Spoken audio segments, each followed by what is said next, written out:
I am such an awesome guy. I make so many videos.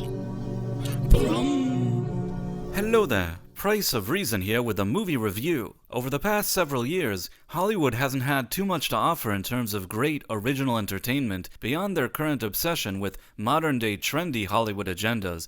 Now, that's not to say that prior to our current era, Hollywood has never rehashed or recycled existing ideas over the years, but alongside of them, we were also constantly introduced to new ideas along the way. While there were definitely studios that had wanted to play it safe, there were at least some studio executives that would try to be adventurous, that greenlit fresh, original, unexpected projects in hopes of breaking some new ground. That's how we got original game-changing movies like Star Wars, Back to the Future, Ghostbusters, and Beverly Hills Cop, to name a few. In contrast, what's happening these days is that most of the studios are so creatively bankrupt that they just want to rely on a brand that people know and reshape it for modern audiences. That's why all we seem to be getting these days are reboots, remakes, sequels, and prequels, and while these rehashes usually end up being diminishing returns, I think that that's especially the case when it comes to prequels. That's because in a prequel, you're likely to already know what'll happen in the future, so there's almost always a limit to how interesting it can be. Yes, there are exceptions from time to time, but those are very rare. That's why when I heard they were making a prequel to Hunger Games, it surprised me. Maybe that's because I've never really considered the Hunger Games as some kind of amazing IP. Yes, those movies from 10 years ago made some money at the time of their release, but on a pop culture level, they seem to have come and gone, and I think that they were very much a product of their specific time. Furthermore, I've always considered those movies highly overrated. You know, if you like those books, if you read them and you enjoyed them, or if you like those movies, that's perfectly fine. I just never really felt a strong connection to them, and from what I recall, I think only the first movie was pretty good, the second one was pretty forgettable, and then the series pretty much went downhill from there. And it's not like I was sitting around itching for a Hunger Games prequel movie about the character that Donald Sutherland played in the original series. I mean, honestly, without Googling, I couldn't even remember that character's name or why he would even be considered significant enough for a prequel. And it's not exactly like this movie did itself any favors by casting Rachel Zegler as one of the two lead roles. Now, just to be clear, even though I think Zegler has been extremely annoying with her statements and behavior in recent years, for me the bigger problem is that I think she's just not the best actress in the world. As I've recently seen on Huff for King's Twitter account, with all of Rachel Zegler's recent smugness and arrogance, it's not like she has some stellar box office track record to show off here. Her main claim to fame is that Steven Spielberg discovered her and cast her in his remake of West Side Story, but that movie wasn't exactly well received, and it was ultimately considered a box office failure. She then appeared in Shazam 2, which was also a box office failure, and her next movie is Disney's remake of Snow White for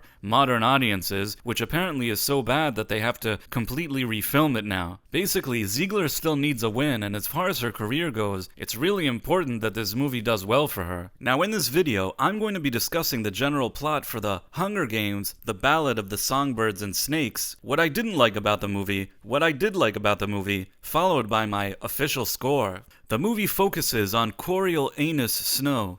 Yeah, don't look at me, that's his name. His father was some type of big general that died when he was young, but now he lives very modestly with his sister and mother, in a fictional reality and world within the Hunger Games universe. Having just turned 18, he's looking to change things for his family for the better. When he gets the chance to be a mentor in the Hunger Games, he chooses Rachel Zegler as his tribute. Now, for those who don't know, these are kind of survival games where most of the players die and the one that survives is declared the winner. If Rachel Zegler wins, this could be good for both Zegler and Coriolanus. Again, I didn't invent this name. While at the beginning of the movie, Coriolanus seems like a somewhat decent guy, as the movie progresses, he becomes more and more ruthless, killing people, betraying his friends, and this ultimately ends up helping both himself and his family. And while it seems like he's in love with Rachel Zegler, ultimately, his lust for power and money is even stronger than that. The movie ends in an open way, leaving the door open for a sequel that's a prequel, but I would be surprised if that movie ever gets made.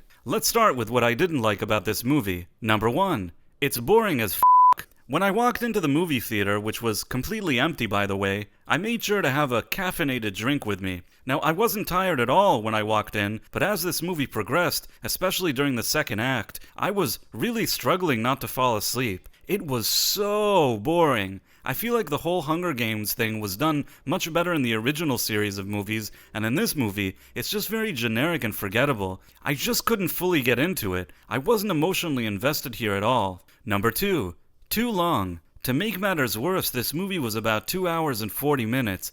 That is very long for a movie that isn't very interesting to begin with. Now, if you're going to make a movie that long, it better be something special like The Godfather. Otherwise, you're just exhausting the viewer. There's nothing here that justifies this movie's length. Number 3, the writing. It's hard for me to put my finger on it, but somehow the writing in this movie doesn't really lure me in. The first 2 acts, in my opinion, are a bit flimsy and all over the place. I will say that the third act actually improves just a bit with more focus, but you would have to stay awake until that part, and some of you may not be able to pull that off. Number 4, Rachel Zegler. Now, this isn't any kind of personal attack on the actress, but I honestly feel like she's not well cast in this role, and I feel like the producers of this movie knew that too, which is why they seem to have her singing almost every time we see her on screen. For those of you who are not aware, Rachel Zegler's singing is probably her best quality because, like it or not, I do think that she knows how to sing. But The Hunger Games isn't a musical. Yes, the character is supposed to sing here and there, but I really feel that they overuse her singing capabilities. I mean, it's fine if she showcases her singing pipes in the movie once, but the movie just keeps showcasing them over and over again. And I also think that she tries to do a more southern accent here, and it comes off a bit awkward. Now,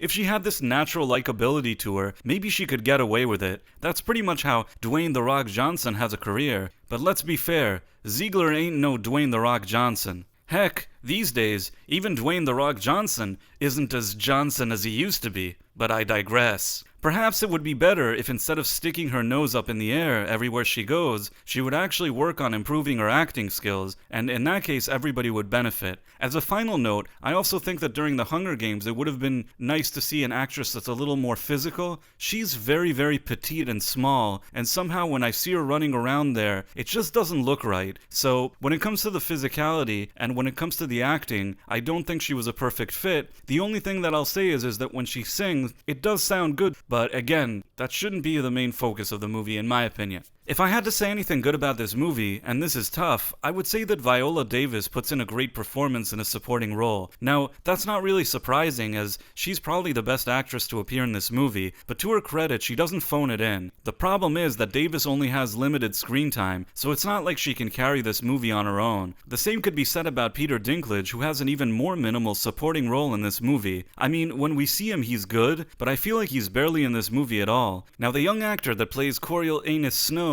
actually does have some potential. I'm sorry, that name will never not be funny to me. But I feel like he needed a better cast to surround him. Even though I wasn't the biggest fan of the original movie series, I did like that it had a strong cast of characters. With all due respect, as much as people praise Jennifer Lawrence for her role in those movies, let's not forget that she was surrounded by a very strong ensemble cast that included Woody Harrelson, Donald Sutherland, the late Philip Seymour Hoffman, Jeffrey Wright, Julianne Moore, and even Elizabeth Banks, who was pretty good in those movies. At the end of the day, I would say that this Hunger Games prequel feels rather unnecessary to me. It's long, it's boring, and I forgot all about it the second I walked out of the movie theater. If I had to give it a score, I would say that it's a 45 out of 100, which of course is a fail. There are some aspects of it that aren't terrible, but somehow the movie is too long and it never really comes together for me, so I can't give it a passing grade. What did you think about Hunger Games, the Ballad of the Songbirds and the Snakes? Did you love it? Feel free to let me know in the comments, and if you enjoyed this video,